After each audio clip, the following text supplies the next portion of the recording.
میں آپ کو بتاتا ہوں کہ اللہ تبارک و تعالیٰ نے رسول اللہ صلی اللہ تعالیٰ علیہ وسلم کی رضا پر قبلہ بدل دیا، اور نبیوں میں میرے آقا کی خصوصیت ہے، یہ حضور پاک صلی اللہ تعالیٰ علیہ وسلم کی خصوصیت ہے۔ آپ پہلے کی امتوں کو دیکھیں گے تو پہلے کی امتوں میں قبلہ جو ہے بیت المقدس رہا ہے کچھ نبیوں کا، اور کچھ نبیوں کا خانہ کعبہ بھی بتایا گیا ہے، لیکن جس نبی کا قبلہ جو تھا وہ زندگی پر ان کا وہی قبلہ رہا۔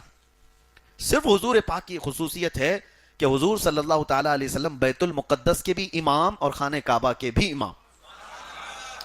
دونوں قبلوں کے امام ہیں آپ، اسی لیے آپ کا لقب ہے امام القبلتین۔ امام القبلتین، عربی میں قبلتین کہتے ہیں، دو قبلوں کا امام۔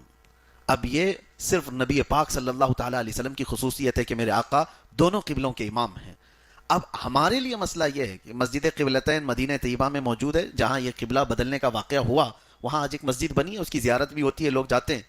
لیکن کچھ لوگوں کے ذہن میں ایسا ہوتا ہے کہ ہم بھی 2 رکعت ادھر منہ کر کے پڑھیں، 2 رکعت ادھر منہ کر کے پڑھیں۔ یہ جہالت ہے، نہیں، ایک بار قبلہ بدل گیا، میرے نبی پاک صلی اللہ تعالیٰ علیہ وسلم نے فرمایا اب خانہ کعبہ قیامت تک کا قبلہ ہے، کوئی اس کو بدل نہیں سکتا۔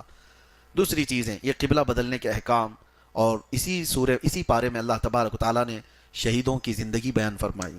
فرمایا جو اللہ کی راہ میں مارے جائیں انہیں مردہ نہ کہو، وہ زندہ ہیں اور تمہیں اس کا شعور نہیں۔ وہ کیسے زندہ ہیں؟ وہ عالم برزخ، موت کے بعد قیامت تک ہماری موت ہوگی، مرنا ہے، اور اس کے بعد قیامت کے دن اٹھنا ہے۔ اس پر یقین ہے کہ نہیں ہے؟ اس پر اگر یقین نہیں رہا تو آدمی کافر ہو جائے گا۔ ہمارے ایمان کا حصہ ہے مرنے کے بعد دوبارہ زندہ ہونا، لیکن اس کے بیچ والا جو گیپ ہے،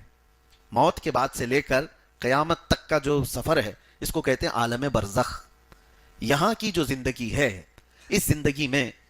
یہ جو گیپ ہے بیچ کا، موت سے لے کر قیامت تک کا، یہاں کی حیات برزخی اس عالم کی جو زندگی ہے اس کے متعلق بیان فرمایا جا رہا ہے کہ وہ شہید زندہ ہیں۔ اب یہاں پر ایک سوال اٹھتا ہے کہ بعض لوگ اس چیز کو ڈینائی کرتے ہیں، یوں کہتے ہوئے کہ ہم جب رسول اللہ کی زندگی کے بارے میں کہتے ہیں، میرے آقا صلی اللہ تعالیٰ علیہ وسلم وفات کے بعد بھی زندہ ہیں، حضور کی موت کے بعد بھی آپ صلی اللہ علیہ وسلم زندہ ہیں، تو وہ یہ کہتے ہیں کہ بھائی یہ برزخ کی زندگی ہے، برزخ کی زندگی ہے، تو برزخ کی زندگی میں جو روحیں ہیں وہ سب زندہ ہیں تمہارے اعتبار سے، تو پھر اس میں حضور پاک صلی اللہ تعالیٰ علیہ وسلم کی یا شہیدوں کی زندگی کو الگ سے کیوں بیان کیا گیا؟ اگر موت کے بعد سے لے کر کے قیامت تک کی جو برزخی زندگی ہے اسی کے بارے میں قرآن اگر کہہ رہا ہے تو اسپیشل کہنے کی ضرورت کیا ہے؟